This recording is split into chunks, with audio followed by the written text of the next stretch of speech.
महाशिवरात्र आहे, या ठिकाणी अभिषेक झालेला आहे, या गावची यात्रा आहे. आपण काय सांगाल मंदिराबद्दल तुम्ही?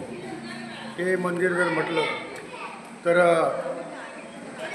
हे पुराण म्हणजे पुराणोक्त मंदिर आहे आणि या मंदिराची आमचे पंजोबा महादबाबा मोदाळ हे या मंदिराची देखभाल करायचे. खूप पूर्वीचा इतिहास आहे. तदनंतर आमचे आजोबानंतर आमचे वडीलनंतर आम्ही आता आमचे मुलं आणि आमचा हा सर्व गाव.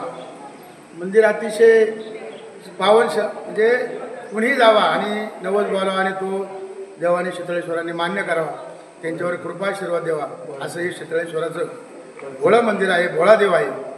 एवढी या ठिकाणी माहिती देतो. किती वर्षापासून मंदिर आहे हे मंदिर? सांगता येत नाही, कारण आमच्या पंजोबांनी त्यांच्या मुलाला आजोबाला सांगितलं, आजोबांनी त्यांच्या मुलाला आमच्या वडिलांना सांगितलं, आमच्या वडिलांनी आम्हाला सांगितलं, आता आम्ही आमच्या मुलांना सांगतो. म्हणजे हे खूप जुनं आहे, खूप पूर्वीचं मंदिर आहे. त्या काळात कोण होतं हे आपल्याला काही सांगता येत नाही, पण खूप जुनं मंदिर आहे. म्हणजे पांडवकालीन मंदिर असं ते सांगायचे. पूर्वी काळामध्ये हे मंदिर झाले. आज या ठिकाणी महाशिवरात्रीचा योग आहे आणि महाशिवरात्रीच्या योगानिमित्तानं आजूबाजूचे जवळजवळ पूर्ण भागातली लोक या मंदिरामध्ये दर्शनासाठी येत असतात. कारण हे मंदिर आहे पांडवकालीन मंदिर आणि विशेष सांगायला आनंद वाटतो की आमच्या आताची शिवरात्र, दरवर्षीच्या शिवरात्रीमध्ये मंदिराच्या बाजूला एक गाभारा आहे आणि त्या गाभाऱ्यामध्ये दरवर्षी शिवरात्रीला पाणी येत असतं. त्याच्यामुळं अनेक भाविक भक्त हे मंदिर पाहण्यासाठी या ठिकाणी येत असतात.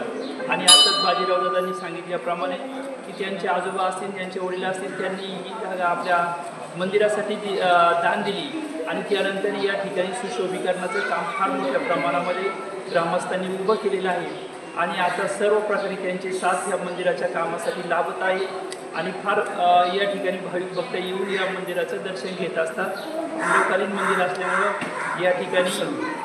या ठिकाणी सप्त्याचं सुद्धा आम्ही नियोजन करत असतो. उद्या काल्याच्या कार्यक्रमाची या ठिकाणी सांगता होणार आहे. अशा प्रकारची या ठिकाणची मंदिराची माहिती आहे. या ठिकाणी रोज खूप मोठ्या प्रकारे अन्नदान होत आहे. आपण गावामध्ये 7 दिवसाचं असल्यामुळं 7 पाळ्या तयार केलेल्या आहेत आणि 7 पाळ्यांना आपण प्रत्येक पाळीला 1 दिवस याप्रमाणे देत असतो. किमान 125 ते 150 किलो तांदळाचा भात रोज या ठिकाणी घातला जात असतो आणि आज खिचडीचा महाप्रसाद आहे. महाप्रसादसुद्धा साधारण 150 किलोपर्यंत खिचडीचा या ठिकाणी केलेला असतो. उद्याचा कार्यक्रम या ठिकाणी काल्याचा आहे.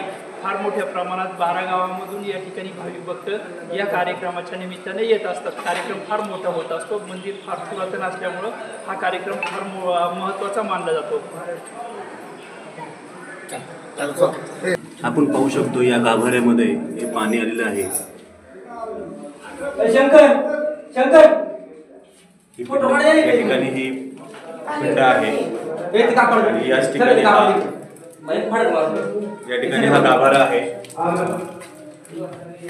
प्रत्येक महाशिवरात्रीला या ठिकाणी या गाभाऱ्यामध्ये पाणी येत असतं आणि आता पण आपण पाहू शकतो की या गाभाऱ्यामध्ये हे पाणी आलेलं आहे.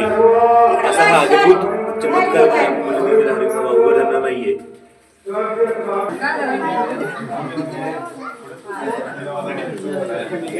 आपली पाठी